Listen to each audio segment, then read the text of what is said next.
Es momento del análisis y comentario. Informativo Forever FM. Muy buenos días, estamos en Radio Forever 92.5, son las 7 de la mañana, hoy día miércoles 3 de agosto del 2011. Dentro de lo que es el desarrollo de un país es importante ir mejorando la democracia. Siempre esto ya suena un poco hasta trillado, si se quiere. La democracia se construye con más democracia. En esta semana, realmente entre estar absortos y un tanto hasta decepcionados, porque queríamos cambios, nosotros principalmente aquí habíamos trabajado alrededor de decisiones, posiciones de algunos partidos políticos que conformaban la denominada partidocracia, y además también los procedimientos parlamentarios, en que se decía que los partidos políticos solo obedecían a la llamada telefónica, más aún a partir de la década de los 90 con el celular, de los dueños o de los máximos dirigentes, los líderes o los caudillos de los partidos políticos, los jefes supremos. Y decíamos esto porque en la práctica era una decepción ver un grupo de congresistas únicamente obedeciendo los lineamientos de quien ordenaba, y que en algún momento un politólogo ecuatoriano llegó a decir: ¿por qué mejor no se reúnen los 5 o 6 líderes de los partidos políticos y entre ellos resuelven qué leyes, qué fiscalizaciones hacer, etcétera? Y esto era lo que molestaba, queríamos el cambio. Y es, creo, también aceptable lo que nos dice el asambleísta Rafael Dávila, cuando manifiesta que la presión oficial dificulta juntar a una oposición tan heterogénea. Eso se irá ganando con el tiempo. Bueno, pero ¿qué tiempo? Si la ciudadanía está esperando que sea en este periodo para que las leyes justamente cumplan esa obligación en beneficio de todos los ecuatorianos. Eso es lo que buscamos, que las leyes no sean dictadas contra alguien con dedicatorias, porque esas leyes no sirven, y con el tiempo esas leyes por sí mismas se van debilitando, ya que van creando más y más conflictos. Nunca va a haber una ley perfecta, una ley que a todos satisfaga, pero sí a una mayoría que le dé peso, además de legitimidad, además de la legalidad, pero que le dé peso en la aplicación por el apoyo mismo de la ciudadanía. Ese es el primer objetivo, y que se quede muy en claro pues este tema, que no se trata de quién es el presidente circunstancialmente en estos años del gobierno ecuatoriano, quienes están administrando la asamblea, sino que aprendamos los ecuatorianos a dictar leyes como corresponde, que las leyes se las discuta, se las analice, que se atienda el pluralismo, lo que opina la mayoría, lo que opina la minoría. Si en el periodo inicial de esta administración legislativa por parte de Fernando Cordero no se ha respetado precisamente eso, al punto en que hay asambleístas del mismo grupo de Alianza País, como César Rodríguez, que se ven obligados a separarse, porque dicen: allí no hay democracia, allí no me escucharon, ahí me obligaban a callarme, cuando los partidos políticos deberían ser la escuela de la democracia para todos los ciudadanos. Eso es lo que hay que rescatar de la asamblea. Y segundo, algo que no cumplió, la fiscalización. Es decir, en esto que hablamos de los pesos y contrapesos, nos preguntamos: ¿y para qué? Hay varias razones. La principal, la rendición de cuentas. Y no solo en el aspecto de la administración del dinero, sino en la eficacia, en la eficiencia, precisamente en atender la demanda de la ciudadanía. Si no se reduce el desempleo, si no se genera pues un estándar de vida adecuado, la población está demandando permanentemente, y más allá de los bonos de desarrollo, se quiere vida digna. Y eso es necesario que los ejecutivos, los ministros, cumplan sus obligaciones. Y para eso está la Asamblea en nombre del pueblo, para fiscalizarlos. La fiscalización política no es mala, la fiscalización política es positiva, porque obliga al funcionario a ser eficiente y eficaz. Y si no lo ha cumplido, a explicar por qué no ha cumplido. Y la Asamblea tiene que aprobarle o rechazarle esa exposición, y sobre todo en ese lugar democrático que es la Asamblea Nacional, en donde en teoría está representado el pueblo, y es el pueblo el que está escuchando la exposición del ministro. ¿Por qué complicarnos la vida? ¿Por qué seguir hablando de que si hay una mayoría opositora no se puede gobernar? Deberíamos superar esas instancias y ojalá que algún día lo hagamos.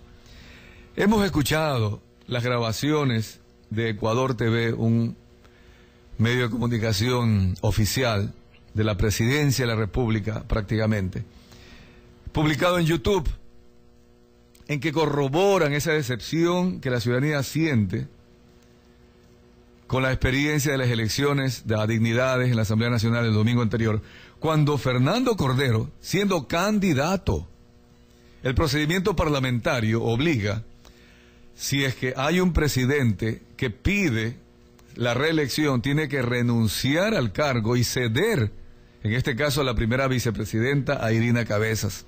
En ese instante, Fernando Cordero perdió la calidad de presidente de la Asamblea, pero como una segunda votación le daba a él la pérdida, se levanta, se para atrás de Irina Cabezas y le dice y le ordena o le pide, hay que ver qué mismo se podría aplicar en este caso, que anule una segunda votación cuando el procedimiento parlamentario, la ley, solo permite una primera votación anulada. Es decir, se han ido en esta circunstancia en contra, inclusive de los reglamentos, se han ido en contra de eso que esperamos, esa integridad que esperamos de los políticos ecuatorianos. Y automáticamente, una tercera votación, con protestas, con gritos, se posesionó del sillón presidencial de la Asamblea Nacional. Hay ahí algunos aspectos que no satisfacen a la ciudadanía. No se ha elegido adecuadamente al presidente de la Asamblea. Puede ser que por la fuerza de la mayoría, él va a seguir ejerciendo esta responsabilidad y los ecuatorianos, la ciudadanía en general, seguiremos siendo espectadores de estas malas prácticas de la política ecuatoriana.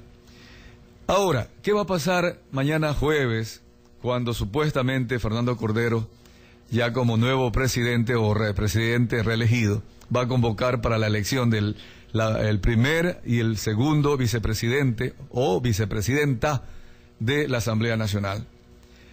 El orden del día, luego viene la votación. En este instante hay una desconfianza total. Ni siquiera los mismos miembros de Alianza País confían entre ellos.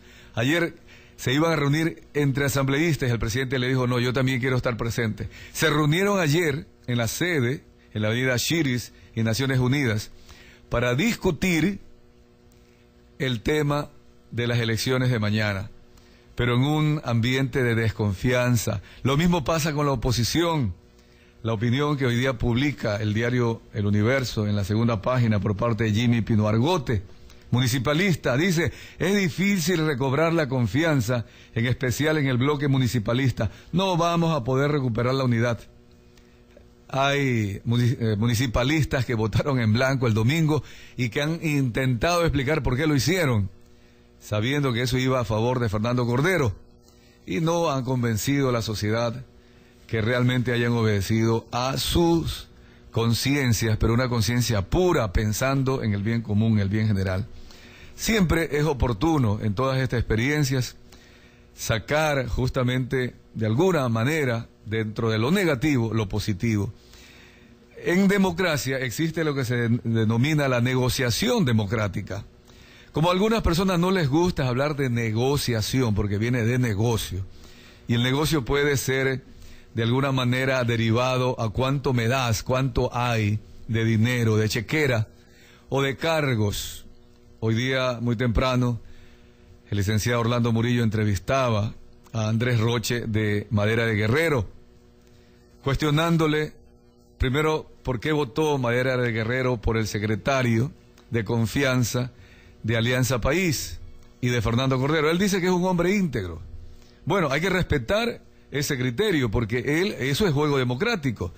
Él va a votar, y lo ha dicho varias veces, voy a votar a favor de tal candidato, aunque no es de mi simpatía.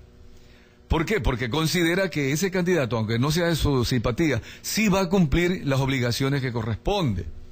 En el caso de Betty Amores, que es de izquierda, Entonces él dice, no comparto la ideología de ella, pero me parece una mujer democrática.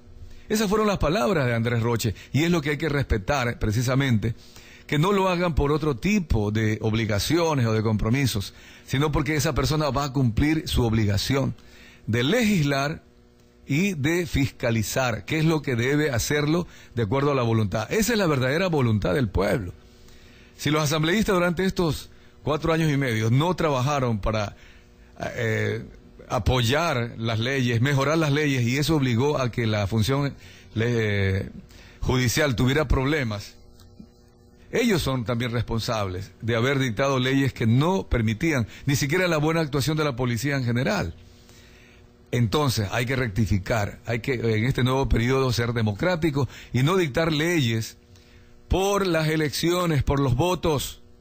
Dictemos leyes para que tal sector de la ciudadanía esté feliz con nosotros y vote por nosotros. No, eso es un gravísimo error que afecta la convivencia en la democracia.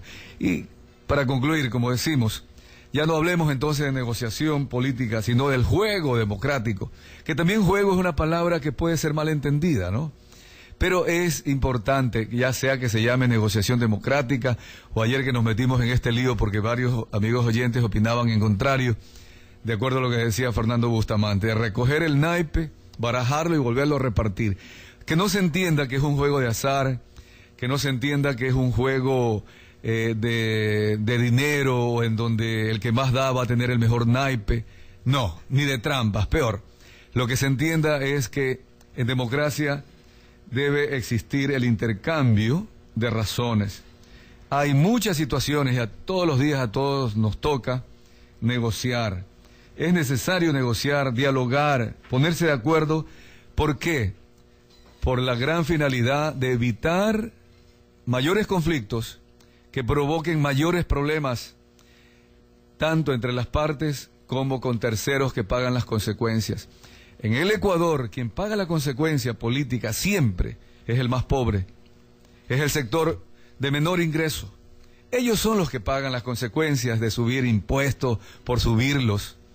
Ellos son los que pagan la consecuencia por dictar leyes que no los protegen ante la inseguridad. Ellos son los que más pagan la factura de tener en general la corrupción en los funcionarios públicos, porque ese dinero muy bien puede llegar para generar empleo, elevar la vida digna. Cualquier político que quiera negociar debería ser pensando en el bien común, en el bien general.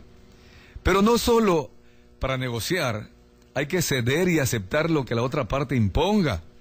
Están algunos confundidos, creen que si no se acepta lo que dice el gobierno nacional, no se está negociando, que no se es democrático, que hay que ir a la muerte cruzada. No, eso es un error.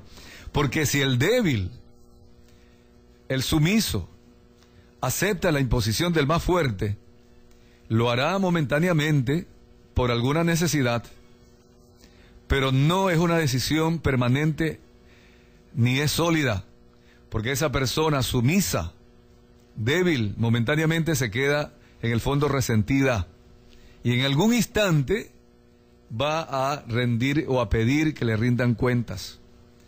Esto es lo que ha hecho de nuestra política realmente una política con falta de nivel.